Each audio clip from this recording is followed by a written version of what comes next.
Salut, c'est Jonathan. Et je suis heureux de partager avec toi aujourd'hui ce mot fait pour voir.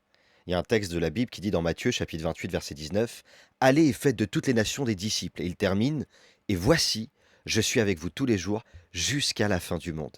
C'est vrai qu'on a l'habitude d'entendre davantage qu'il faut croire pour voir. Et c'est vrai, la foi produit le miracle. C'est ce que nous enseigne tout le Nouveau Testament. Mais il y a une autre vérité, fait pour voir. Et c'est comme un jeu de mots, essaye de faire et tu vas voir. Vas-y, fais-le et tu vas voir. Eh bien, c'est exactement ce que nous explique Jésus. Il y a quelques années, alors que on était en attente d'une direction pour le ministère, on priait avec ma femme, Nadia, et quelqu'un de très proche de nous, qui s'appelle Nessim, m'a proposé de faire une tournée d'église pendant tout l'hiver. C'est-à-dire toutes les semaines de faire une église après l'autre. Et on a commencé à faire pour voir. On a vécu des choses incroyables, des guérisons, des restaurations. Et dimanche après dimanche, semaine après semaine, on voyait la main de Dieu s'étendre parce qu'on avait décidé de faire pour voir. Et je me rappelle particulièrement d'un dimanche où on était dans une région.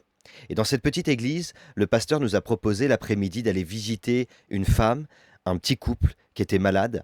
Et cette femme-là avait eu un problème puisque lors d'une péridurale, elle était restée occasionnellement paralysée. Il l'avait mal piquée et de temps à autre, elle avait des paralysies chroniques. Et lorsqu'on est arrivé, elle était allongée avec une couverture, les mains croisées. Son mari nous a dit que le matin même, elle n'avait pas pu prendre son petit déjeuner, mais qu'elle avait pris le déjeuner à la paille. Et on a été touchés vraiment. Et Nessim, ce jour-là, lui a dit, tu vas faire quelque chose que tu n'as pas l'habitude de faire. Tu vas te lever et tu vas nous servir à boire. Et on a prié, et miraculeusement, elle a commencé à déployer ses bras, elle s'est levée, et elle nous a servi à boire. C'était quand même assez incroyable de voir cette guérison devant nos yeux. On aime bien vivre des choses sans rien faire. On attend que ça vienne, et quand ça vient, eh bien on voit. Mais crois-moi, c'est quand on fait certaines choses ou certains actes qu'on n'a pas l'habitude de faire, qu'on commence à voir des choses improbables se passer. Il y a des choses qu'on pourra vivre uniquement si on va plus loin. Je parle du baptême, je parle du mariage, je parle du service.